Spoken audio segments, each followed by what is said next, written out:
Hello, Solons, and it is me, Chase Mishka, from the KSUL News. I'm still not ready with that opening we have. Nope. Anyway, I'm Parker Partain, this is Jared Meeks, and this is John Houston, here to talk about the news and robotics. So, also, a quick reminder before we get started today, AP testing is 2 weeks from now, so, Solons, get ready. So, how are all your guys' spring breaks, by the way? We just got back from that. Pretty well, actually. Pretty good. Visited Santa Cruz. Ooh, Nice. I did nothing. I went to Anaheim and spent too much money. I'm lame. I spent too much money, but that's about it. Yeah. Alright. So, today's special segment, we are joined here by Jared Meeks and John Houston from the Santa Ana Robotics team. We recently won a competition, so let's play the video and see what happens.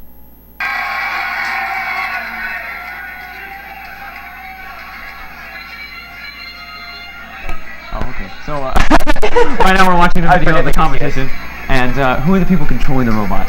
So, each competition, each team has what they call a drive team. So it's comprised of 3 main people. We have a driver that drives the robot around, an operator that controls the mechanisms, like what picks up the boxes and goes up, and then we have a human player that sits behind. And you can see us on the right-hand side. We're putting boxes in like a little hole in the wall. So they pick up those boxes and put them where they need to go for the game. Interesting. So what were some of the difficulties you guys faced in these challenges that you had to do? So, there's a lot of rules that the FRC gives us about building a robot. And one of the ones we actually had the most problems with were we have a weight limit of 120 pounds. And so we were like right there on the edge of the weight limit constantly, so we couldn't add too much to fix what was broken in fear of going over the weight limit. Our final weight ended up being like around 116 pounds, so there's some stuff we wanted to fix that we could have if we had more weight, and it just really limited us there. So.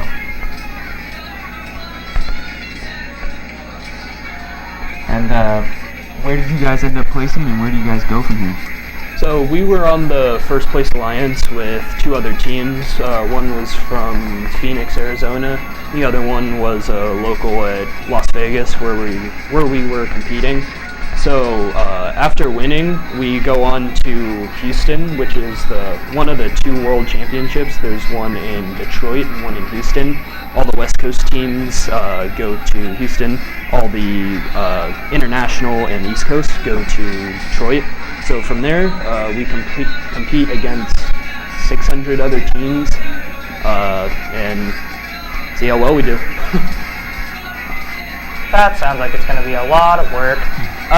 So you guys said you went to Vegas, right, for this competition? Yeah, this was in Las Vegas. Did you guys get to do any sightseeing after the competition, or was it just like straight back home? So it's a very busy schedule. It goes on from Wednesday all the way to Saturday, and it's pretty packed all the time. We have to get there at about 7:30, and depending on how our robot's doing and what we need to fix, it can go all the way up until 8 at night, and then we have dinner and kind of just hang out at the hotel. So. Interesting. That actually sounds like a lot of work. Good on you guys for that entire thing. I have trouble functioning at any time that ends in AM, so bravo to you guys. Anything else you guys would like to add? Well, I actually have a quick question. So what causes anything to need to be fixed or changed, and how often do those situations arise? Okay, so there's actually one point I was in Vegas. So we switched up the arm we were using to climb, because at the end of the game, our robot climbs up to a bar and it has to lift itself up. So it generates a lot of force to do this because it's 120 pounds, like I said before. So getting 120 pounds up there, it produces a lot of torque. And so our first arm, we sort of hooked on, but it didn't work exactly like it was supposed to. And we started lifting up our robot, and when 120 pounds of force got applied to it, it just completely bent the arm. And then we went out there and it snapped in half. So we had to fix it with a different one. All right. So is that about it? Yeah. I mean, what were some what was number 1 highlight from Vegas besides winning? Double climb. Yeah. So we had an alliance. We won 2 years prior, actually, in Las Vegas, and the same 2 teams picked us, and we got to win again 2 years later. All right. Fantastic. All right. Unfortunately, that is all we have for today. We are reaching our time limit, which I actually hate with a passion. Join us here next time on KSUL News. This has been me, Chase Mishka. Bart Bartain. And these are our Santana robotics team. Let's give them a hand. And we will see you next time. Yep.